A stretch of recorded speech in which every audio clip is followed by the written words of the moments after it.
Stavros here, RPM Auto Reviews. I'm with my Kia Stinger.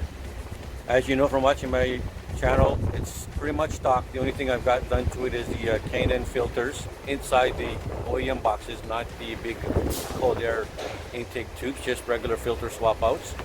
So it's, I think they only help out like a few horsepower. So it's, I think it's fair to say it's pretty much stock. And I'm here to do a dyno on it, and we're going to do a few pulls on it. I'm at a place called Dynotune Racing in Pickering, and let's get it connected and do some runs, and let's see what she does stock. Okay, so we got it on the dyno, and this place is called Dynotune Racing. The gentleman here is Reza, and he's been doing racing for many years, and he's won his own awards and all that kind of stuff as well. Running with the Mitsubishi, what is it that you were doing? I do a lot of Eagles and DSMs. It's an Eagle Talon, and the ESM is like a platform or something like that, so cool.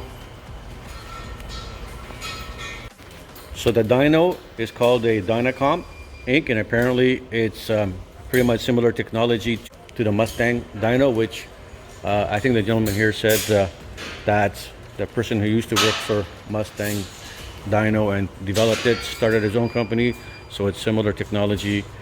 Also, I wanted to make a note. I do have the K&N filters in here, and normally they do help, a few horsepower, and I'm suspecting because I've got two that this could be as much as 10 horsepower more with the K&N filters. But I discovered something from watching the other guys changing parts and stuff on Stingers, that my air vents here, a lot of cars have a normal tube that comes out to here somewhere, and then there's a nice opening for the air to come in and go through, where these ones, they just go to here, and the hole for the air to come through is actually on the top side. And with this cover here, only like whatever air can make it through here, just from wherever, has to somehow make its way between the little space between the vent and here. Now, I'm not saying that vent is touching right up against here, otherwise it would be considered closed. It's a little bit lower, but it's hard for air to get in there. So why they did that kind of weird design in this cool car, I don't know. It still works. Air's still getting in, obviously, because this car's fast, but it's just weird how they did that. I've ordered the snorkel type air scoops for it, and when we install those, they're going to come out across there, and they're going to come out to here on both sides, really close to here. So there'll be a nice ram air effect and go into the air box. So when I get those installed, I'm going to come back for another Dynotune to see the difference. But at the moment, because these K&N filters, though they do help, it's got this weird restriction of the airflow here, I'm assuming they're not doing as much as they otherwise would be. So look forward also to a follow-up dyno when I get those air scoops in. And if I ever do a tune, then I'll do a third follow-up review of that as well. But I suspect those scoops are going to help out a lot, because now I'm going to be adding a lot more airflow to the car's OEM air boxes with my K&N filters.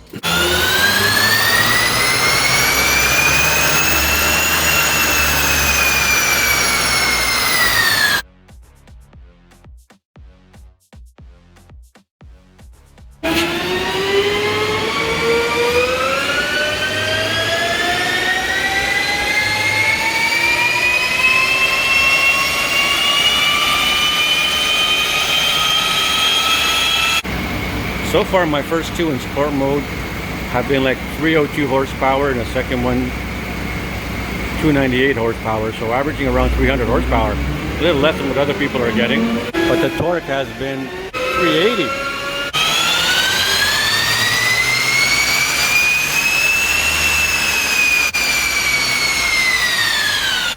This one is actually in comfort mode.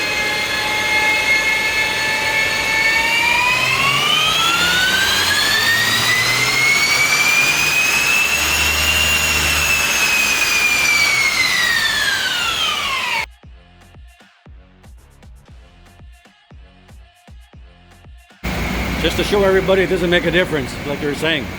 It's all good.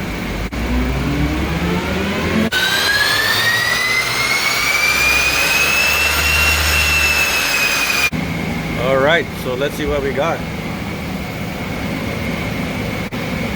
302. The Eco mode has the highest fucking rating for the HP and for the torque. this is evidence that eco mode, comfort mode, sport mode doesn't make a difference for, you know, power, horsepower, or torque to the wheels. You know, it's all going to the road. So whichever mode you're in, it doesn't matter. You go full throttle, this car goes full throttle, and the max power gets down to the road. So there you have it, folks. Now this dyno, as I was telling you, is supposed to be similar to the Mustang dyno for its technology, and does get lower numbers than some other ones out there. Now this gentleman said he believes this is actually more accurate than the other ones. The other ones do give higher, but obviously if one gives lower, one gives higher, who's to say which one is the one that is really giving the real numbers to what the car is putting to the wheels, and which one is giving more by its design but is actually the false one, right?